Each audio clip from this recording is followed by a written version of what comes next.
waa sidii xaaladda magaalada Beedhabo iyo faahfaahinta dagaal khasaare geystay oo saaka aruurnimadii ka dhacay magaalada madaxda gobolka Baay ayaa halkan idinkugu soo gudbin doona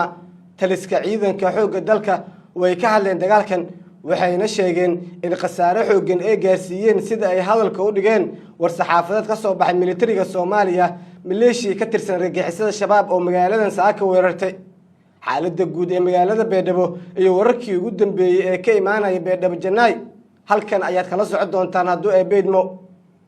magaalada Beedhabo ee gobolka Baay aruurnimadii hore ee saaka waxaa ku bilowday dagaal xooggan oo u dhaxeeya ciidan ka tirsan xoogga dalka Soomaaliyeed iyo ciidan la sheegay inay ka amar qaadanayeen maamulkii hore ee Cabdicasiis Xasan Maxamed Aftagareed kaas oo hore dawladda ay u sheegtay in ciidankan iyo shabaab ay isku dhaxmilmeen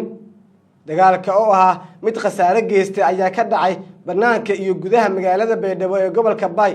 waxaana inta dagaalka uu socday qaybo ka tirsan magaalada laga maqlayay dhawaaqa jugta iyo waliba dagaalka xooggan kaas oo soo gaaray markii dambe ama ku fiday xaafadaha magaalada Beedhabo khasaare kala duwan oo dhimasho iyo dhaawac isugu jira ayuu dagaalka sababay waxaana ku geeriyooday dhalinyaro la sheegay in dagaalkii saaka magaalada Beedhabo ay ku soo qaadeen wararka aanu ka heleyno magaalada Beedhabo ayaa sidoo kale sheegaya in ugu yaraan 4 baabuur oo kamid ah baabuurtii ay wateen ciidankii weerarka soo qaaday oo uu ku jiro qoriga loo yaqaan suuga ay la wareegeen ciidanka dawladda Soomaaliya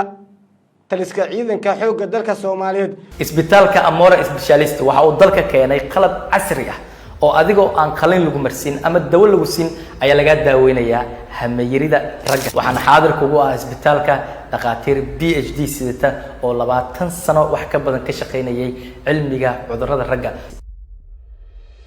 ayaa ka hadlay dagaalkan waxa uu la sheegay in ciidanka si geesinimo ah ay ugu falceliyeen weerar saakay kooxda qawaarijta ee shabaab ay ku soo qaadeen magaalada Beedhabo sida ku qoran war saxaafadeedka ka soo baxay xoogga dalka Soomaaliyeed ciidanka ayaa si geesinimo leh ugu hortagay ayaa lagu yiri qoraalka waxayna fashiliyeen isku dagii kooxda argagixisada ah ee magaalada Beedhabo weerarka ay ku soo qaaday